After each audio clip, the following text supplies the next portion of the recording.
नमस्कार दोस्तों। इस वीडियो सीरीज में हम लोग पढ़ रहे हैं विज्ञान के वैसे सभी महत्वपूर्ण प्रश्न जो रेलवे की विभिन्न ऑनलाइन परीक्षाओं में पूछे गए हैं। अगर आप वीडियो पर नए हैं तो कृपया इस चैनल को सब्सक्राइब कर लें तथा प्लेलिस्ट में जाकर विज्ञान के और भी कई प्रश्नों के वीडियो हैं उन्हें भी देखें। वीडियो अच्छा लगे तो लाइक करें, चैनल को सब्सक्राइब जरूर से ज़रूर करें। पहला प्रश्न है, ऑप्टिकल फाइबर किस सिद्धांत पर कार्य करता है? ऑप्टिकल फाइबर कार्य करता है पूर्ण आंतरिक परावर्तन के सिद्धांत पर। सही ऑप्शन बी। इसकी व्याख्या देखें तो पूर्ण आंतरिक परावर्तन एक प्रकाशीय परिघटना है जिसमें प्रकाश की किरण किसी माध्यम के तल पर ऐसे कोण पर आपतित होती है कि उसका परावर्तन उसी माध्यम में हो जाता है। ऑप्टिकल फाइबर इसी सिद्धांत पर कार्य करता है। अगला प्रश्न है, किस रोग को चश्मे द्वारा ठीक नहीं किया जा सकता? मोतियाबिंद। सही ऑप्शन मोतियाबिंद। मोतियाबिंद को चश्मे के द्वारा ठीक नहीं किया जा सकता दोस्तों। इसकी व्याख्या भी दी गई है, आप वीडियो को पॉज कर करके व्याख्या को भी जरूर पढ़ें। मैं इस वीडियो में जितने भी प्रश्न देता हूं सभी के सभी व्याख्या सहित होते हैं। कृपया इस क्वेश्चन को पढ़ें और प्रैक्टिस करें। अगला प्रश्न है, ध्वनि की चाल से अधिक चाल को क्या कहते हैं? तो ध्वनि के चाल से अधिक चाल को सुपरसोनिक कहते हैं दोस्तों। अगला प्रश्न है, दो माध्यमों के बीच की सीमा पर प्रकाश का झुकना किसका प्रभाव है? अपवर्तन। फिर से इसे सुने, दो माध्यमों के बीच की सीमा पर प्रकाश का झुकना किसका प्रभाव है? तो जहाँ भी दो माध्यम की बात आ गई वहाँ पे प्रकाश का अपवर्तन होता है। सही ऑप्शन सी। इसकी व्याख्या भी दी गई है। अगला प्रश्न, छवि की ऊंचाई और वस्तु की ऊंचाई के अनुपात को किस रूप में जाना जाता है? तो इसे रैखिक आवर्धन के नाम से जाना जाता है, अर्थात प्रतिबिंब की ऊंचाई और वस्तु की ऊंचाई के अनुपात को हम लोग आवर्धन के नाम से जानते हैं। सही ऑप्शन हो जाएगा डी।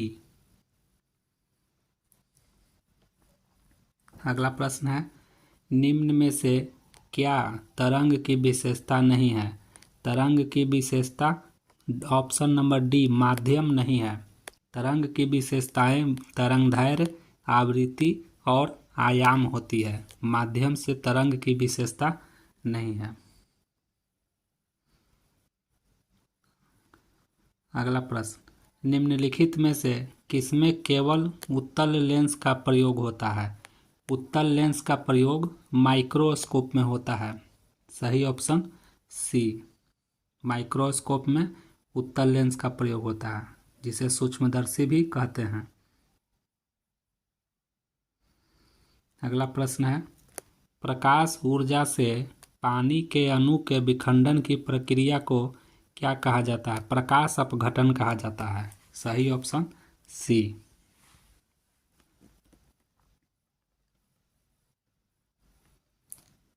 अगला प्रश्न है, निम्नलिखित में से किस स्थिति में पूर्ण आंतरिक परावर्तन हो सकता है? पूर्ण आंतरिक परावर्तन किस में हो सकता है? तो सही ऑप्शन हो जाएगा बी, हीरा से हवा में।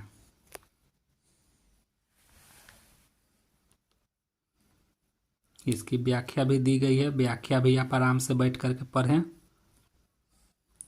अगला ऑप्शन है, प्रकाश संश्लेषण की दर किस रंग के प्रकाश में अधिकतम होती है? तो प्रकाश संश्लेषण की दर लाल रंग के प्रकाश में अधिकतम होती है दोस्तों। ये काफ़ी इंपॉर्टेंट प्रश्न है, यह कई बार परीक्षाओं में पूछी जाती है। इसकी व्याख्या देखें तो प्रकाश संश्लेषण की दर लाल रंग के प्रकाश में अधिकतम होती है। लाल के बाद बैगनी रंग के प्रकाश में यह क्रिया सबसे अधिक होती है। लाल के बाद बैगनी, ये दोनों रंग क्लोरोफिल द्वारा सर्वाधिक मात्रा में अवशोषित किए जाते हैं। तो आपको दो याद रखने हैं दोस्तों, लाल रंग और बैगनी रंग। लाल में सबसे ज़्यादा, उसके बाद बैगनी में। अगला प्रश्न है, उस पुनरावर्ती परावर्तन को क्या कहा जाता है जिसके कारण ध्वनि की निरंतरता का आभास होता है? इसे क्या कहा जाता है? इसे प्रतिध्वनि कहा जाता है दोस्तों। इस प्रश्न का मतलब ये हुआ कि कहीं पे हम लोग बोलते हैं तो अपने ही आवाज़ कई बार सुनाई पड़ती है, जिसे हम लोग इको बोलते हैं। कहीं बोलते हैं तो अपना ही आवाज़ 2 बार 3 बार टकरा करके सुनाई पड़ता है, इस अवस्था को हम लोग प्रतिध्वनि कहते हैं। सही ऑप्शन ए। अगला प्रश्न है, टॉर्च, सर्च लाइट और वाहन की हेडलाइट में प्रकाश का शक्तिशाली समांतर किरण पुंज उत्पन्न करने के लिए समांतर किस प्रकार के दर्पण का उपयोग किया जाता है? तो सही आंसर हो जाएगा ए, अवतल दर्पण। सर्च लाइट हो या गाड़ियों की हेडलाइट में या टॉर्च में जो हम लोग चमकने वाला कटोरी देखते हैं ना, कटोरी टाइप का रहता है, वो एक प्रकार का अवतल दर्पण रहता है, उसी के बारे में अब प्रश्न है। सही ऑप्शन ए हो जाएगा। अगला प्रश्न है, ऐसे पदार्थ जिनके आर पार वस्तुओं को देखा जा सकता है किंतु स्पष्ट रूप से नहीं देखा जा सकता, उन्हें क्या कहते हैं? उन्हें कहते हैं अल्प पारदर्शी। सही ऑप्शन बी। अर्थात प्रकाश तो आर पार होती है लेकिन पूर्ण रूप से नहीं हो पाती है, इसीलिए उसे अल्प पारदर्शी कहते हैं। अगला प्रश्न है, पराध्वनिक तरंगों के संबंध में इनमें से कौन सा कथन गलत है? गलत पूछा जा रहा है दोस्तों, तो इसमें सही ऑप्शन आपका हो जाएगा ए, अर्थात ए ऑप्शन गलत है। बाकी बी, सी और डी तीनों ऑप्शन सही हैं। इस वीडियो को पॉज कर इस प्रश्न को आप लोग देख करके समझ लीजिएगा। इसकी व्याख्या भी दी गई है, व्याख्या देख लीजिए।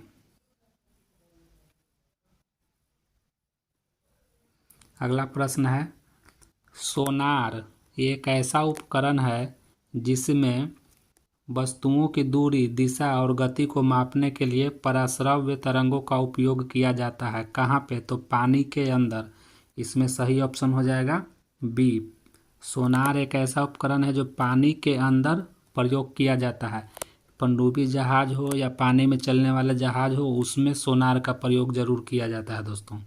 तो आपको याद रखना है सही ऑप्शन बी। इसकी व्याख्या भी दी गई है। अगला प्रश्न है, हाइपरमेट्रोपिया या दूरदृष्टि दोष। देखिए, दूरदृष्टि दोष को हाइपरमेट्रोपिया कहा जाता है और निकट दृष्टि दोष को मायोपिया कहा जाता है।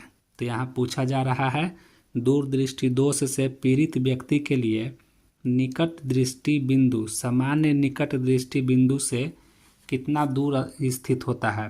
तो 25 सेंटीमीटर दूर स्थित होता है। सही ऑप्शन डी हो जाएगा। इसकी व्याख्या दी गई है, आप व्याख्या भी पढ़ें। अगला प्रश्न है, प्रकाश में संचरित होती है, सीधी रेखा में संचरित होती है। सही ऑप्शन सी। आप लोग जानते होंगे पहले से इसको, प्रकाश सीधी रेखा में संचरित होती है। अगला प्रश्न है, सूर्य के बाह्यतम क्षेत्र को किस नाम से जाना जाता है? तो सूर्य के बाहरी क्षेत्र को कोरोना के नाम से जाना जाता है। सही ऑप्शन सी। ये भी प्रश्न काफ़ी हल्का है, फिर भी इसे जान लें। अगला प्रश्न है, निकट दृष्टि दोष से पीड़ित व्यक्ति के लिए कौन सा लेंस उपयुक्त होता है? तो निकट दृष्टि दोष के पीड़ित व्यक्ति के लिए अवतल लेंस का प्रयोग किया जाता है। सही ऑप्शन हो जाएगा डी। दूरदृष्टि दोष के लिए उत्तल लेंस का प्रयोग किया जाता है, जबकि निकट दृष्टि दोष के लिए अवतल लेंस का प्रयोग किया जाता है। अगला प्रश्न है, दाढ़ी बनाने के प्रयोजनार्थ किस दर्पण का उपयोग किया जाता है? तो दाढ़ी बनाने के लिए या हजामत बनाने के लिए इस तरह से प्रश्न पूछा जाता है। इसमें अवतल दर्पण का प्रयोग किया जाता है। सही ऑप्शन बी।